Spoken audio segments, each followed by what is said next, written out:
Bapak, Ibu, saudara-saudari, adik-adik yang terkasih, para sahabat Yesus di Paroki Santo Yosef Medari dan Stasi Santo Thomas Sayagan, dan juga para sahabat Yesus dimanapun Anda berada. Kembali bersama dengan saya, kita akan belajar ilmu sejati pada hari Jumat tanggal 18 September 2020.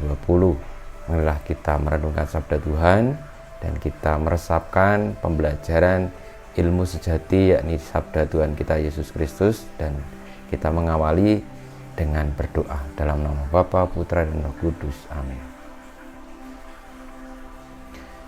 Allah Bapa di surga, pada diri Yesus Kristus Putramu digambarkan program hidup cinta kasih dan damai.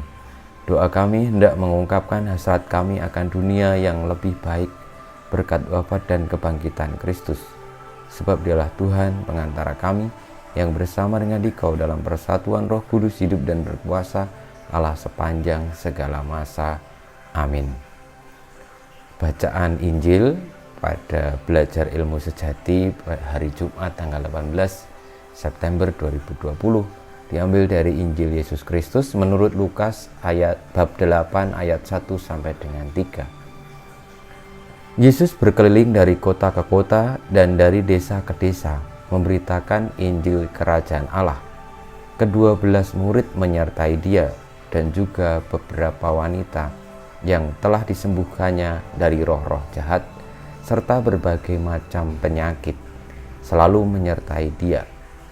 Para wanita itu ialah Maria yang disebut Magdalena, yang telah dibebaskan dari 7 setan, Yohana istri Kuza, bendahara Herodes, Susana, dan masih banyak lagi yang lain. Wanita-wanita itu melayani seluruh rombongan dengan harta kekayaan mereka. Demikianlah Injil Tuhan kita. Terpujilah Kristus.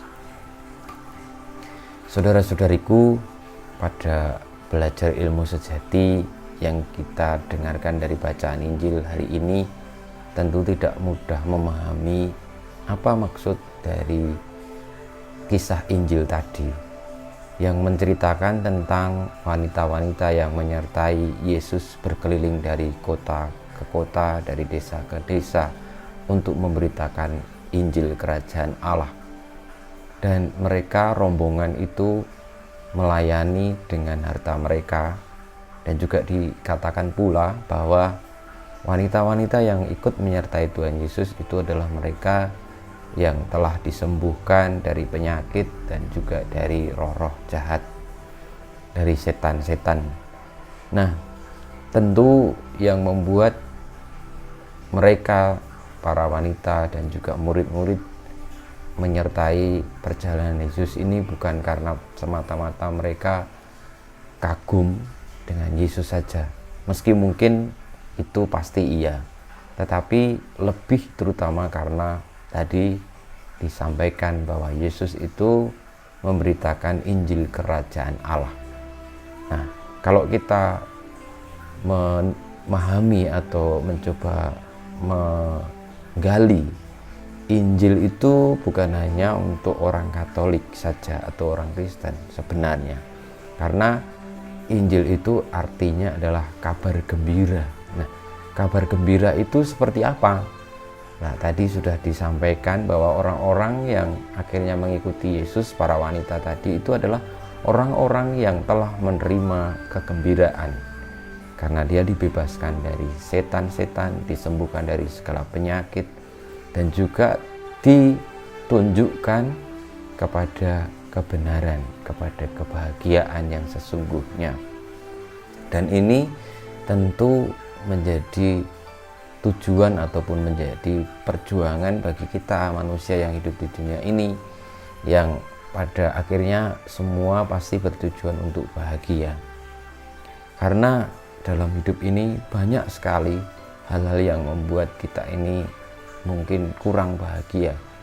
Segala macam keinginan, segala macam ketakutan, kecemasan, kekhawatiran, dan juga penderitaan karena macam-macam hal yang dibuat dan terjadi karena dosa, itu membuat kita tidak bahagia, tidak gembira. Maka Yesus itu datang mewartakan kabar gembira. Caranya bagaimana? Caranya adalah membebaskan dari dosa. Dan itu yang menarik para murid dan juga para wanita tadi melayani, menyertai rombongan dengan sepenuh hati.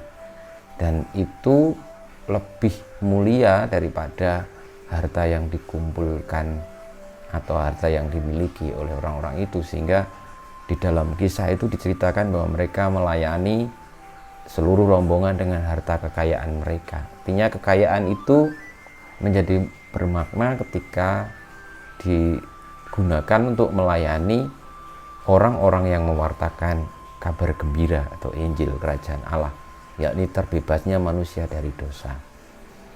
Nah, saudara-saudariku, maka pada belajar ilmu sejati saat ini kita diajak untuk memilih menjadi orang yang bahagia atau yang menjadi orang yang menderita.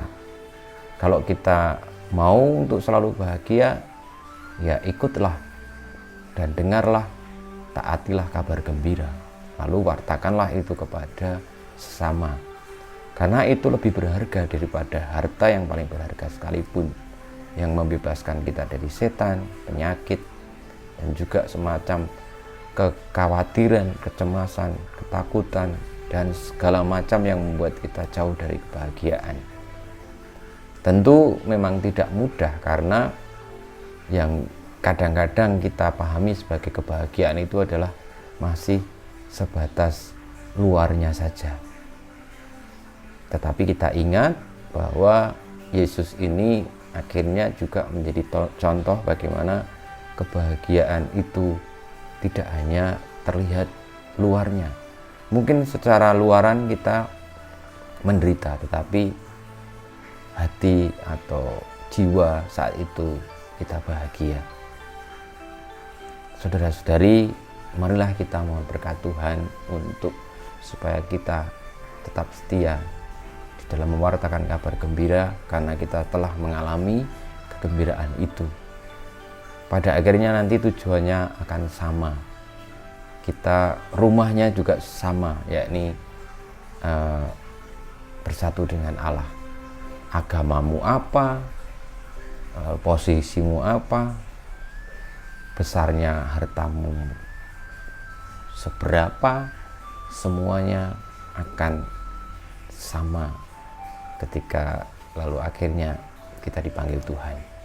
Dan itulah kebahagiaan yang sejati ketika kita boleh bersatu dengannya. Kita mohon berkat Tuhan.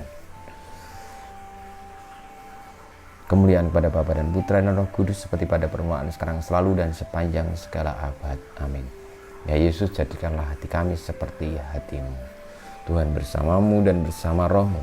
Semoga kita semua dalam memperjuangkan kebahagiaan yang dasarnya adalah Injil keselamatan, yakni kabar gembira, kita dibebaskan dari dosa, senantiasa dibimbing, dilindungi, diberkati oleh Allah yang Maha Kuasa, Bapa dan Putra dan Roh Kudus. Amin.